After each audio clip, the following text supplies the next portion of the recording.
तर तुम्ही नातू आणि आजोबा हा अभिनय तर बघितलाच असेल ना. तर मग त्यात मला आजोबांनी काय सांगितलं होतं, वाचन करायचं. तर मग चला तर आपण आज वाचन करू. तर आज आपण जी गोष्ट वाचणार आहोत तिचं नाव आहे राघू पोपटाची हिंमत. चला तर हे वाचायला चालू करू. हे पहा दोन पोपट, एकाचं नाव राघू आणि दुसऱ्याचं नाव पोपू. सकाळ झाली, भूक लागली आहे म्हणून ते दोघे खाद्य शोधित आहेत. समाधानाची गोष्ट म्हणजे त्यांना कुठे कुठे धान्याचे दाणे दिसले. ते खाल्ल्यावर त्यांना बरे वाटले. पुढे ते दोघं उडत उडत एका आंब्याच्या झाडावर आले आणि एकाच फांदीवर बसले. ती फांदी वाऱ्यामुळे हालत होती.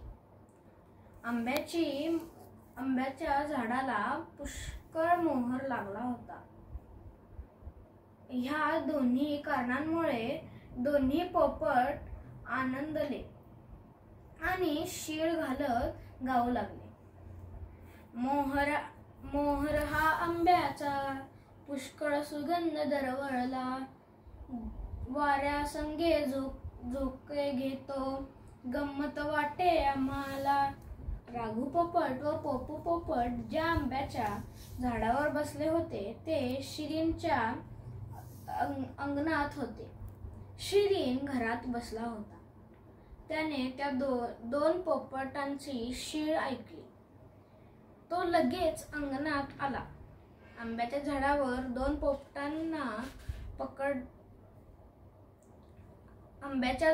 दोन पोपटांना पाहून म्हणाला, मी ह्या दोन पोपटांना पकडीन. कालच मी दोन पिंजरेही आणले आहेत. शिरीन घरात शिरला आणि दोन हातांना दोन पिंजरे घेऊन तो अंगणात आला. त्याने ते पिंजरे जमिनीवर ठेवले. शिरीनने दोन्ही पिंजऱ्यांची दारे उघडली. प्रत्येक पिंजऱ्यात फक्त दोनच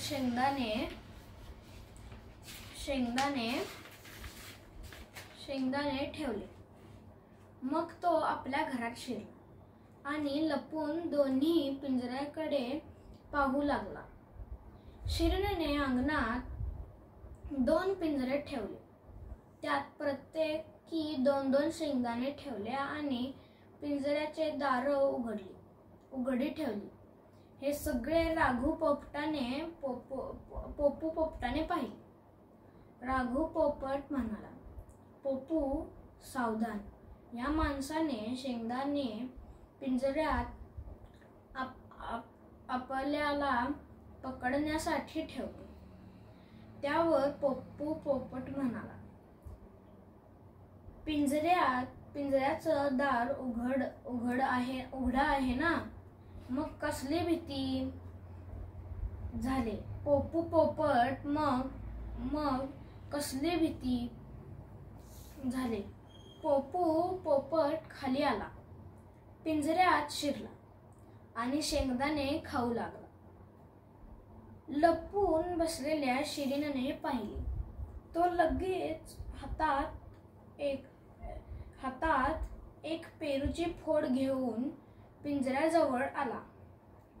पिंजऱ्याच्या दाराच्या विरुद्ध बाजूने तो बसला आणि ती फोड पोपू पोपटाला पिंजऱ्याच्या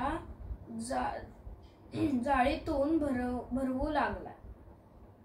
आधी ठरवल्याप्रमाणे शिरीनने बायको पिंजऱ्याच्या दरवाजाजवळ आली. तिने पिंजऱ्याचे दार बंद केले आणि पोपू पोपटाला पकडले. पिंजऱ्याचे दार बंद झाले. पोपू पोपट घाबरला. पिंजऱ्याबाहेर पडण्यासाठी खूप धडपड केली, पण तो बाहेर येऊ शकला नाही. म्हणून खूप दुःख झाला बिचारा. आता झाडावर दुसरा पोपट ह्या दुसऱ्या पिंजऱ्यात शेंगदाणे खायला केव्हा येईल? शिरीन व त्याची बायको वाट पाहत होती. पण राघू पोपट पिंजऱ्यात गेलाच नाही. का बरं? कारण तो मनाशी म्हणाला, पोपू पोपट पिंजऱ्यात अडकला, पण मी नाही अडकणार. पुढच्या ठेच, मागच्या शहाणा, असं मी वागणार. असा विचार केल्यावर राघू पोपट झाडावरून उडाला आणि आपल्या घरट्यात गेला. शिरीनने व त्याच्या बायकोने नुकत्याच पकडलेल्या पोपटाला पिंजऱ्यात ड्रॉइंग रूममध्ये टांगून ठेवले. पण त्या पोपटाकडे पाहून त्यांना गंमत वाटणार. कारण तो पोपट बोलत